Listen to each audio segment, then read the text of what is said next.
This happened to me on Thanksgiving Day 2 years ago.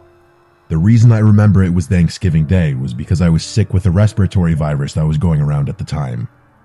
On Thanksgiving, I was past the fever and contagious part.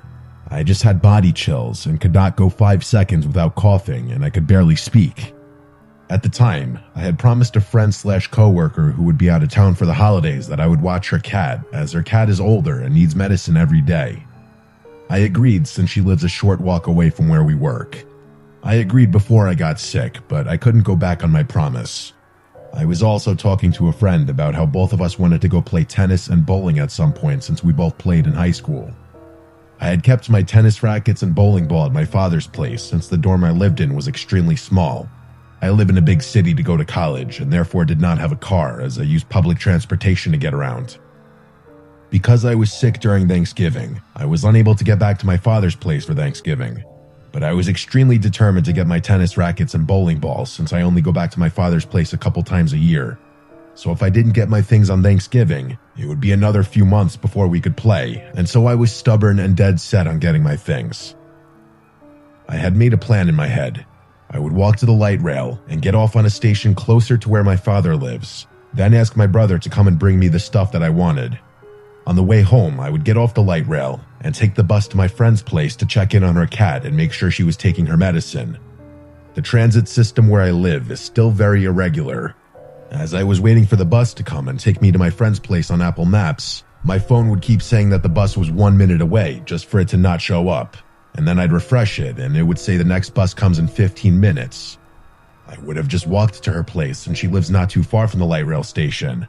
But for context, at the time I was a 19-year-old female, about 5'3", and I was carrying a 13-pound bowling ball, a couple tennis rackets, and some Thanksgiving leftovers, along with being sick.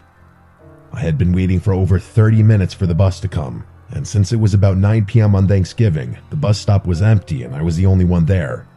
As I was waiting, a car pulled up with a group of men who looked like they were in their early to mid-20s. They were speaking another language and laughing. I assumed they were just friends dropping someone off at the station. After a few minutes, one of the men got out and the car drove off.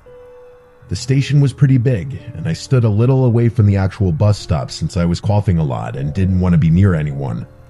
Despite that, the man walked over and sat on the bench directly next to me. I didn't think much of it at first. I just stared at my phone, watching the bus arrival time constantly change, and kept leaning out to look down the street for the bus headlights. A couple minutes passed, and then I suddenly felt something on my shoulder. The man had gotten up and wrapped his arm tightly around me.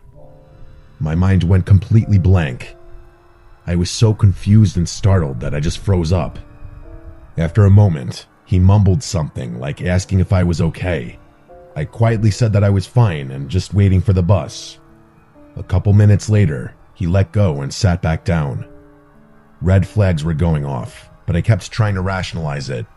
Maybe he heard me coughing and thought I didn't feel well, or maybe he saw me leaning out to look for the bus and thought something was wrong. I knew those excuses were stupid, but I was trying to keep myself calm. People might be wondering why I didn't run or yell, but this man was well over 6 feet tall and easily twice my weight. He was also wearing one of those bandana-style face coverings. It was odd, but this was near the end of COVID, so some people still wore them. And we were completely alone at the bus stop. I didn't want to provoke him. A few minutes later, he got up again and put his arm around me a second time, sometimes even stroking my back. Luckily, I was wearing a thick puffer jacket. I saw my bus approaching and just stayed still, thinking everything would be over once I got on. When the bus got close, I slipped out of his grip and quietly said something like, "My bus is here." He said something in response that made it clear he planned to follow me onto the bus. I know I should have told the driver, but I could barely talk without coughing, and nothing like this has ever happened to me before, so I was panicking. When I got on the bus, I stood up on purpose. Because of his size, I knew he'd have to sit, and if I sat first, he would sit next to me. Once he wasn't looming over me, I messaged a friend and tried to figure out what to do. I considered calling the police, but knew he would hear me, and I didn't know if he had a weapon. While I was stuck under his grip earlier, I was already planning what to do if he followed me. I knew I couldn't go to my friend's place. I also couldn't shake the thought that the group of men who dropped him off might be involved in something with him. The stop before my friend's place was the stop for work. I worked at a restaurant inside a large outdoor shopping center. It was around 9:30 p.m. Even though all the stores closed at 9, I knew the entire center had security and cameras everywhere. I also knew my coworkers would still be there finishing closing duties. The only downside was the locked front door, but the back employee entrance would be open. To get in through the back, I'd need to go through the outdoor trash room enclosure first, then punch in the code on the door. When the bus reached my stop, the man got off right with me and immediately grabbed my shoulder again, gripping even tighter.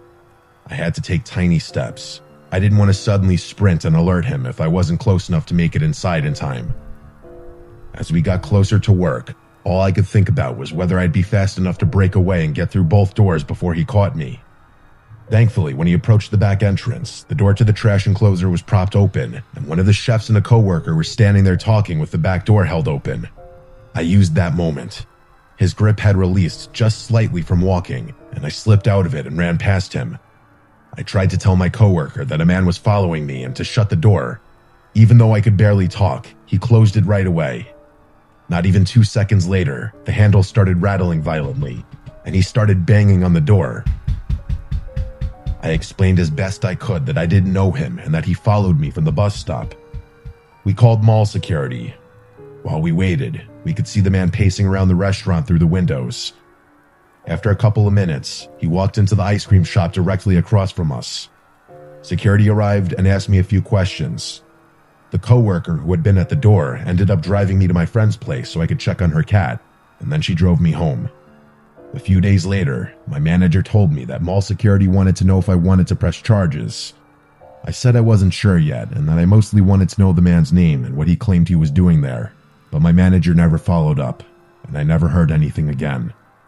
To this day, I have no idea what that man wanted, though I definitely have my suspicions.